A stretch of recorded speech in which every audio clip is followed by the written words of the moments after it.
chicos, ¿cómo están? Mi nombre es Tania Noel y voy a ser su guía el día de hoy. Como pueden ver, nos encontramos en el Instituto Niño Jesús, donde vamos a realizar nuestra visita guiada. Acompáñenme.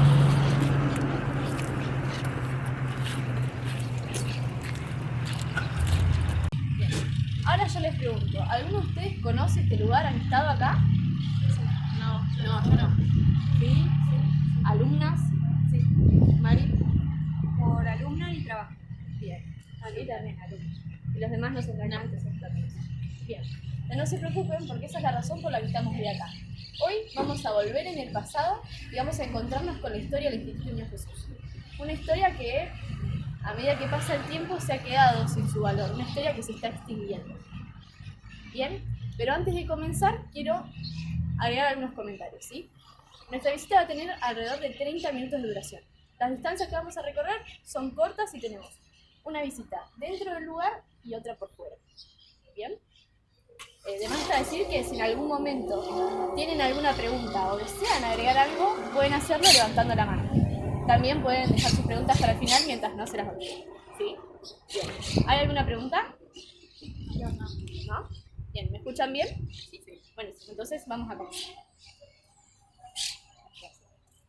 El Instituto Niño Jesús fue fundado en 1888, lo que quiere decir que lleva 133 años de servicio a la comunidad. Y como todo en esta vida tiene un antes, ¿cierto? ¿A qué me refiero con esto? Por ejemplo, nosotros los argentinos no siempre fuimos un país independiente, ¿verdad? Pero ¿qué pasó? Mucha gente se levantó y decidió cambiar esta historia.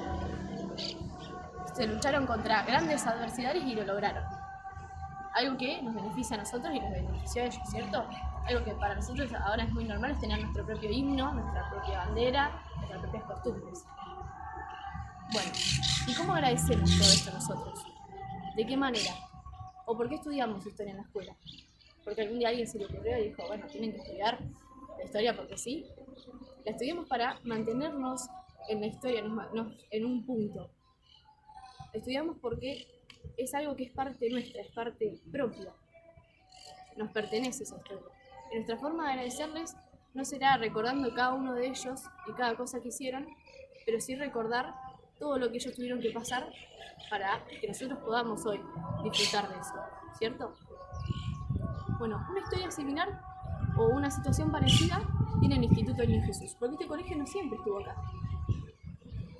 Entonces, muchas personas, no solo de Pigüé, sino que de la misma Francia, cruzaron un océano y dejaron a su familia y todo lo que tenían atrás para venir acá, a un lugar desierto que ni siquiera conocían.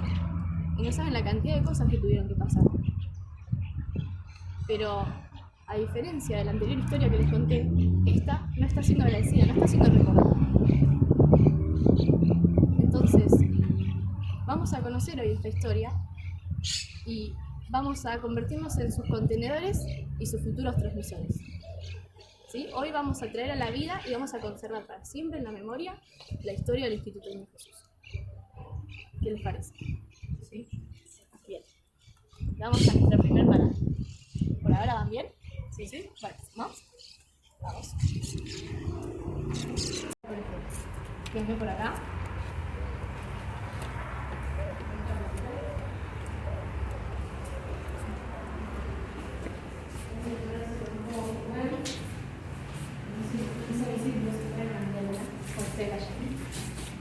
Bien. ¿Alguien tiene una pregunta antes de empezar? No. Bueno. Nada representa mejor al Instituto Niño Jesús que sus fundadoras. Por esa razón, en este momento nos encontramos frente a sus pinturas. Ambas, María Bolsonaro y Ana María Martel, fueron pintadas por el mismo artista, José Serena, en 1997, quien también es conocido por haber hecho las pinturas del centenario de Pigüé. No sé si la conocen, es esta que tengo acá. ¿La han visto? Esta se encuentra en la avenida Casey, frente a la Sociedad Italiana. Bien. Esta, sí. Si se fijan, también está hecha de la misma manera. También está hecha con mosaicos. Estos son más grandes, pero tiene una cierta rutina realmente, ¿cierto? Bien. Entonces, nos encontramos en este momento frente a nuestras fundadoras. Ambas son la razón del antes, el principio del antes. ¿Bien? son las fundadoras de la Congregación de las Hermanas del Niño Jesús. Y se preguntarán, ¿cómo? ¿No dijimos que era del instituto? Ahora es la congregación. Bien, son fundadoras de ambas cosas. Pero para existir primero un instituto, tuvo que existir la congregación. Es decir, que la congregación es la razón por la que hay un instituto. ¿Sí? Bien. Primero que les voy a preguntar, ¿alguno sabe qué es una congregación? ¿Más o menos? ¿No? Bien. Para decirlo en palabras simples, es un conjunto de personas que decide vivir su vida de cierta manera siguiendo a la persona que son devotos. En este caso, Ana María Martín. ¿Sí? Es como una persona a la que admira, por decir una palabra más vulgar. ¿Sí? Bien. Entonces, nuestra congregación tiene dos inicios. Dos inicios que tienen en el mismo lugar, los dos son en Francia, se ubican en Francia, pero en Francia en diferentes lugares y en dos diferentes épocas. ¿Bien? Por un lado tenemos a María Moisonave, que es la que está allá arriba. Bien. Ella, alrededor de 1804, para ubicarlo mejor, termina la Revolución Francesa. Ella con sus amigas deciden comenzar a catequizar a los niños que crecían en completa ignorancia de la fe. Imagínense, la Revolución Francesa, al principio había... ¿Quién eran los que recibían educación o que recibían la fe? ¿Quién iba a lo religioso, digamos? ¿O quiénes recibían la educación? ¿Tienen una idea? En ese entonces, ¿quiénes serían los que eran educados? ¿Quién iban a la escuela? O las personas más pudientes de la sociedad. Exacto. Era importante el clero, la monarquía y las personas de la alta sociedad, que eran las que recibían educación y que tenían una vida justa, por así decirlo, ¿no? Entonces, María Moisonave y sus compañeros comienzan a catequizar a estos niños que claramente los campesinos, los que están más, los que son inferiores, por así decirlo, ¿verdad? Entonces, al darse cuenta de esto, el obispo del lugar en Aurillac, en este momento nos encontramos acá, en esta parte de Francia, Aurillac, se da cuenta de que esto no es algo oficial, pero quiere volverlo algo más. Entonces, decide llevarla a María Moisonave y a sus amigas, a sus compañeras, a realizar el noviciado, que es comenzar a convertirse en monja, por así decirlo, es el principio, ¿bien? En Le Puy, donde van a hacerlo la Congregación de las Hermanas del Niño Jesús, que había sido fundada 200 años antes por Ana María Martín. Entonces, nos vamos al inicio. Ana María, 1664, más o menos, muchas guerras en ese entonces en Francia. Tenemos la guerra de los 100 años, la de los 30 años, la franco-española, imagínense. Ella tenía 23 años. Venía de una familia bastante importante, por así decirlo, y se da cuenta de que en su casa está escuchando mucho sobre las consecuencias que está dejando la guerra. Entonces decide no quedarse con los brazos cruzados. Comienza visitando a mujeres enfermas en hospitales, a las familias de los fallecidos o los accidentados en la guerra, los acompaña, comienza a rezar con ellos, a sembrarles la fe. Al darse cuenta de la predisposición que tiene Ana María, el obispo del lugar, Le Puy, decide invitarla a ser catequista. Entonces Ana María acepta y se vuelve la primera catequista mujer. Imagínense, en ese tiempo era algo que era solamente para sacerdotes, padres, una mujer catequista. Entonces, ella irradiaba era muy amable, entonces la gente comenzó a seguirla cada vez más. Eran no solo niños que ella conocía, sino personas grandes que eran decidían conocer. Entonces, cada vez eran más personas y ella se da cuenta de que sola no va a poder. Decide llamar a sus amigas, que habían sido de la misma manera, tienen la misma educación, digamos. Entonces, juntas comienzan a catequizar. Y no solo se dedicaron a eso, sino que también ayudaban a familias pobres, cuidaban niños vagabundos. Y una de las cosas que leí que más me gustaron que ellas hicieron fue que en su momento había unas señoritas llamadas señoras de campo o las damas de puntilla, ¿sí? Ellas solían vivir bastantes injusticias. Venían desde afuera a llenar sus baldes con agua, a vender su mercadería y obviamente no tenían educación. Entonces no recibían el precio justo de sus mercaderías o también muchas veces eran víctimas de prostitución. Entonces estas mujeres deciden hacer algo. Comienzan reemplazándolas, digamos, en su trabajo y esas mujeres pueden ir a misa al principio. Después comienzan también acompañándolas mientras venden y enseñándoles sobre el respeto, cómo hacerse respetar o qué es lo justo de sus precios. Entonces, las van ayudando de poco. Y lo último que hacen es crear un lugar, toman un lugar en donde estas damas y las señoritas de la instrucción, se les decía a Ana María y a sus compañeras, donde se juntaban ambos grupos y obviamente charlaban, las acompañaban mientras trabajaban. Era un momento en el que también aprovechaban para enseñar la fe, dar catequesis. ¿Cierto? Bien. También mucha gente afuera quería también ser parte de esto. Entonces Ana María y sus compañeras instruyen a niñas, mujeres, para que sean señoritas de campo, para que vayan a las afueras de los pueblos y comiencen a los pueblos aledaños también dar clases, a catequizar. ¿Sí? Bien. A medida que pasa el tiempo, el obispo del lugar decide bendecir el lugar donde Ana María y sus compañeras viven. Y se vuelve nace el Instituto del Niño Jesús de Francia, el primer Instituto del Niño Jesús. ¿Sí? Bien.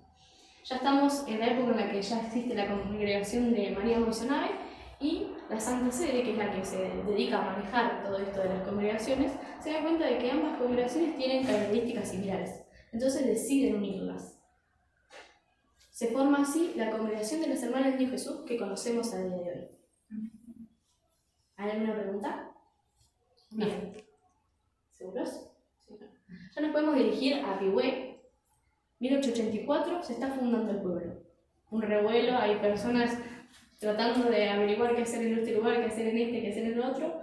Vienen, si no lo sabían, de Aveyron, vinieron de Francia, 40 familias francesas, colonos franceses, que tenían hijas ya bastante grandes, que no estaban siendo educadas, no tenían alguna educación en nada. Entonces, el padre Dumergue, el padre francés de acá de Pihué, decide hablar con Casset, uno de los fundadores, y este le dice que viaje a Francia y que se traiga consigo una congregación de hermanas, ¿sí?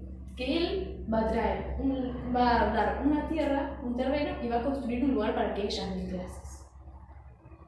Entonces, el padre Dumergue, dicho y hecho, va hasta Francia y allá le prometen dos padres. Viaja hasta Aurillac, donde sabemos que era María Moisonave, bien, viaja hasta allá y ahí le prometen 7 hermanitas, que en realidad se habían ofrecido todas en venir. Imagínense la ilusión de venir a enseñar a otro lado, ellas chochas. Entonces terminan siendo 7 hermanas que se embarcan al Senegal y llegan a Buenos Aires, donde se quedan en la casa de la Caridad, del convento de la Caridad de las Hermanas de Buenos Aires, ¿sí? De ahí van hasta Pihué y llegan un 22 de mayo de 1888 acá. ¿Sí? Bien. Ahora que conocimos la historia de la congregación, nos adentramos en el pasado, conocimos a las fundadoras, todo lo que hicieron, y también sabemos la razón por la cual hay un instituto acá en Argentina, en Pihué, de quién fue la idea, vamos a adentrarnos más en lo que es las etapas del Niño Jesús, en sí acá en Pihué. ¿Están listos? Sí, sí. Buenísimo. ¿Hay una pregunta? No. Vamos. Hablamos en este momento sobre la gruta Nuestra Señora de Lourdes para tener una mejor visión del Colegio Niño Jesús y demás estructuras. ¿Bien? Y vamos a quedarnos acá, pero por el sol es preferible que se sienten en la sombra, así que los invito a sentarse, por favor. Acá.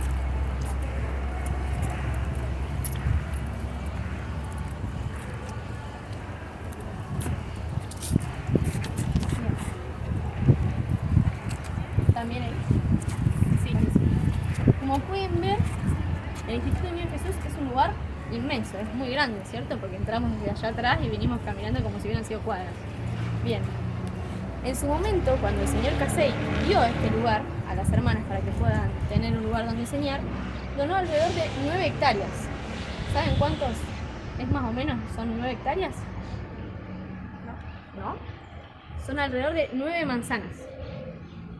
Imaginen la inmensidad. Era desde la ruta que está detrás nuestro, detrás de esta gruta, hasta el arroyo, que seguramente si pasaron, vinieron por aquel lado, se lo cruzaron. El arroyo también era parte del colegio. Y si caminamos para nuestra derecha, o sea, al fondo, si seguimos caminando va a haber un alambrado que nos divide una casa. Bien, esa casa y todo el terreno detrás también era parte del colegio. pero a medida que fue pasando el tiempo, obviamente el colegio esas partes no las usaba, entonces se quedaron con 6 hectáreas, que son 6 manzanas, ¿sí? Bien, bueno, como pueden ver también el colegio conserva su fachada original, algo que a lo largo del tiempo se le fueron obviamente agregando dormitorios, comedores y demás cosas que vamos a ir conociendo a lo largo que conozcamos también las etapas del colegio, ¿sí? Bien, como les dije, conserva su fachada original. Y tal vez esta sea la razón por la cual aún nosotros nos acordamos que el lugar no siempre estuvo en este lugar. ¿Cuántas veces nosotros los que somos de Pigüé hemos pasado frente al colegio por la ruta, ya sea para ir de viaje o para ir al parque? Lo hemos visto y hemos dicho, sí, mi abuela vino acá, mi abuelo, mi mamá, tiene un montón de años. ¿Pero cuántos años tiene? Sí, debe tener un montón de historia porque imagínense que había monjas, había pupilas. Pero, ¿cuál es su historia? ¿La conocemos? Este colegio, las hermanas llegaron en 1888. Pigüé fue fundado en 1884. Fueron 4 años que estuvieron. Pero desde entonces, desde 1888, están acá. Así que imagínense, dijimos que Pigüé al principio era un desierto. Vieron evolucionar a este pueblo. No solamente vieron crecer al pueblo, sino que también vieron crecer a un montón de personas. Artistas importantes y personas como todos nosotros. ¿Verdad? Entonces, si no somos nosotros quienes cuidan su propia historia, si no nos preocupamos nosotros por conocerla, ¿quién lo va a hacer por nosotros? ¿Sí? Bien. Ahora les pregunto, ¿ustedes qué creen? Las hermanas del Niño Jesús comenzaron a dar clases ¿dónde cuando llegaron? ¿Tienen alguna idea? ¿Alguien que algo aproximado? Una capilla. ¿Una capilla? Quizás al aire libre, porque capaz que no había construcción y van.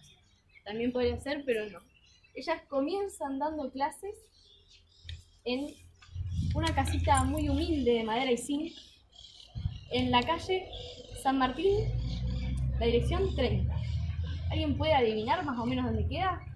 Les digo que es la Plaza Sarmiento, está ahí, Al lado de la estación, del servicio. casi. Un lugar de ahí también. ¿Dónde? Por la tablita. La tablita, exacto. Acá tienen la foto para los que no lo conocen. Ahí. Bien. ¿Cuántas veces he ido yo ahí a comprar picada? Y jamás hubiera imaginado que en ese lugar fue el primer lugar donde las hermanas vinieron a dar clases. Imagínense, hasta averigüé que hay un cartel frente al lugar que indica que ahí, yo no lo vi nunca, no sé ustedes. Bien. Comienzan dando clases ahí alrededor de a 20 alumnas. No podían darle a muchas más porque el lugar era pequeño. E imaginen lo difícil que sería dar clases, porque ellas hablaban francés. Este pueblo se estaba formando y algunas hablaban francés, otras inglés y otras español. Una comunicación casi imposible, pero se las arreglaron, ¿sí? Fue pasando el tiempo y iban buscando un lugar más grande para dar clases, mientras esperaban la construcción del convento, ¿verdad? Entonces, un señor que vivía en esa misma cuadra decide prestar su casa para que ellas den clases.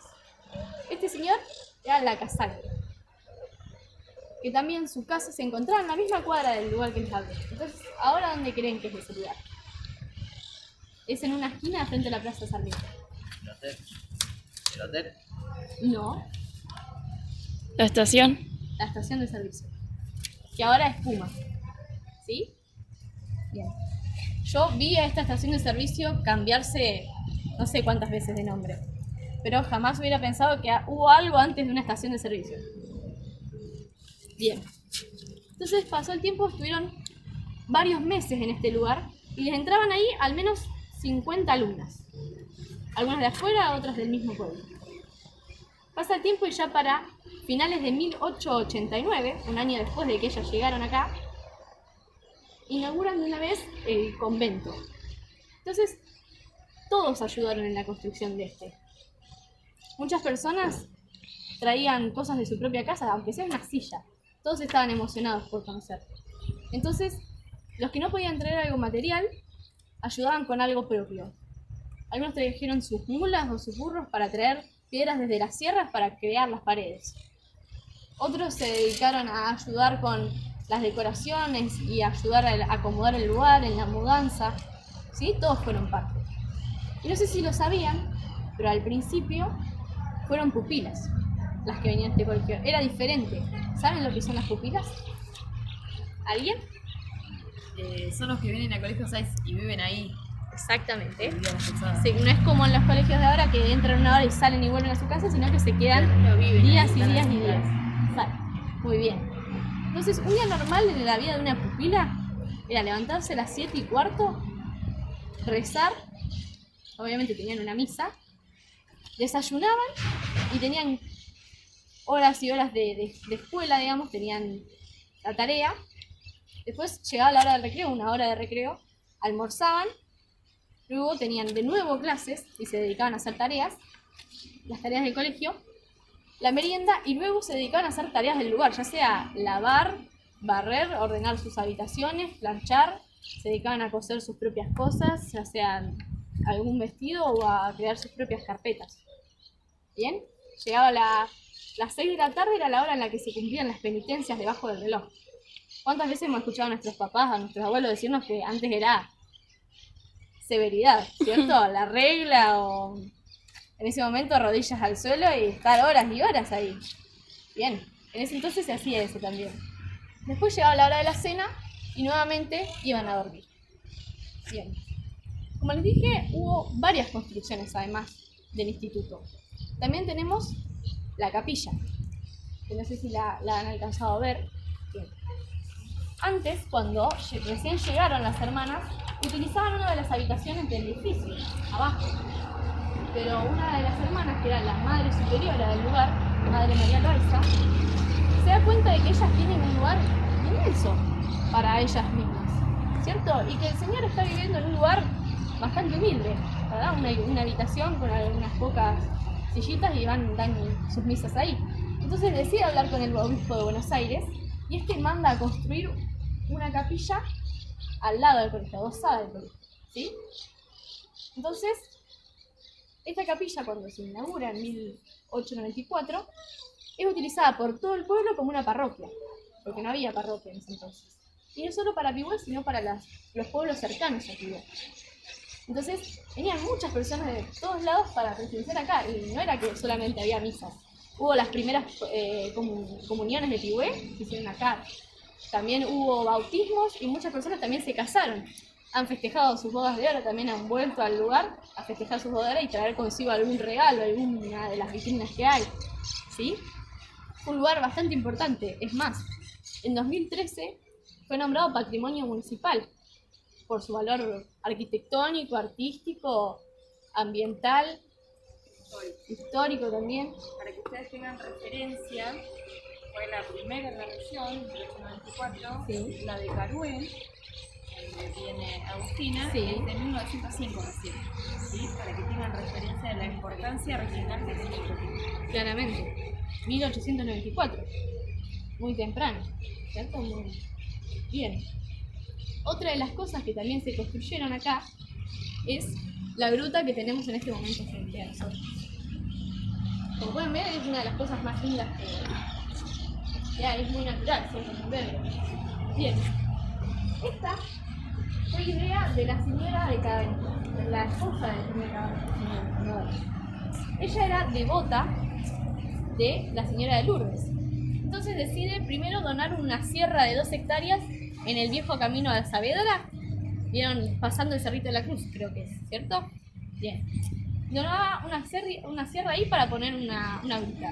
Pero los vecinos bastante reconocidos de ella le dicen que es un poco difícil porque no va a ser muy accesible el lugar. Entonces le dan la idea de que sea acá, ya que hay una capilla al frente y una congregación religiosa. Entonces, qué mejor que salir de la capilla o pasar por el parque y venir después a rezar acá, ¿cierto? Entonces decide que sea acá. Aprovechan el desnivel que hay y comienzan a desmontar el lugar. La señora Cabanetes contrata a un hombre que le hace una réplica muy parecida a la que hay en Francia. No sé si la han visto. Debo tener una foto por acá. Esta. Ven que es muy parecida a la que se encuentra en Francia. ¿Sí? Y eso era algo natural, era una cueva en serie. Y esta es una que fue creada. Y la misma estatua que ven allí adentro la trajo la señora Cabanete de Francia. También hay dos piedras que son bastante notables, que también fueron traídas de Francia de la misma época. ¿Sí? Fue inaugurada en 1931, un poco más tarde que la capilla es 1894, ¿sí? Bien, bueno, volviendo a las etapas del colegio, fue pasando el tiempo y las hermanas recibieron un inmueble del centro de Piuet, que era de una asociación italiana del entonces que se disolvió. Entonces le dieron un inmueble allá en la calle Humberto Primo. No sé si la conocen, también está en el centro de la ciudad. Es pasando la plaza que les dije hoy. Bien, de este lado, digamos, del lado de la derecha, si siguen derecho, una cuadra, en el medio de la cuadra está el Colegio Niño Jesús Chico, que es donde se comienza a dar el primario, ¿sí? Comienza a ser mixto, para niños y niñas, que antes era llamado asilo infantil, que no era primario, sino que eran niños pequeños. ¿Bien? Bueno, en cambio, después en 1942 se comienza a dar el secundario en esta escuela. Comienza la secundaria. Después, en 1947 ya se egresan las primeras maestras. Entran en el cuarto y quinto año de magisterios, maestras, y se reciben las primeras maestras de la localidad. Bien, acá pueden ver a las pupilas. En la capilla, como pueden ver, no sé si se las había mostrado. Bien. Acá tenemos la ruta antigua, cuando ni bien se inauguró. ¿Ven? Es muy diferente porque tenían toda esta parte, no estaban estas piedras lindas que están acá. Bien. Bueno, ya esto creo que se los mostré todo. Y acá está el asilo infantil o la primaria, el inicio, digamos, de la primaria. Bien. Bueno, se reciben las primeras maestras y ya para 1988, por primera vez en el colegio grande, como se le llamaba también, vienen por primera vez varones, justamente en el centenario también. Se cumple el centenario del lugar y vienen por primera vez varones. Se vuelve un colegio mixto. Lo que a día de hoy ya es como se empieza a manejar a día de hoy. Obviamente, chicas y chicos. ¿Bien? Bueno, ¿hasta acá hay alguna pregunta? No. ¿Estatua de quién es? Esa estatua fue puesta ahí en homenaje a una de las madres superioras que hubo en el colegio, la hermana Irene. ¿Sí? Bien. ¿Alguna pregunta más? Bien. Bueno, más está decirle que yo misma vine a este colegio y nunca supe sobre esta historia, nunca me interesé más bien en ella, digamos. Era muy chica para darme cuenta de lo grandioso que es una locura, ¿cierto? Porque es hermanas que vinieron de Francia hasta un pueblo desierto en el que no sabían el idioma, no sabían con qué se iban a encontrar, solamente que vinieron con sus ganas de enseñar y su fe y construyeron un lugar tan grande, tan inmenso por el que pasaron muchas personas. Porque el Instituto Niño Jesús no solamente tiene una gran historia detrás de sí, sino que también es casa de la historia de muchas personas que pasaron por él, ¿verdad? Entonces, hoy nosotros nos convertimos en los contenedores de esta historia. Está en nosotros ahora comenzar a transmitirla e incentivar a las demás generaciones a que también lo hagan, a que la conozcan, ¿cierto? Este hoy fue mi granito de arena. A partir de ahora está en nosotros convertir ese granito en una playa o verla desaparecer. Muchas gracias.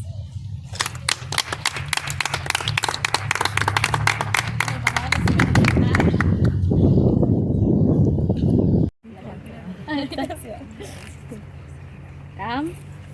Gracias. Muchas gracias. A ustedes. Gracias.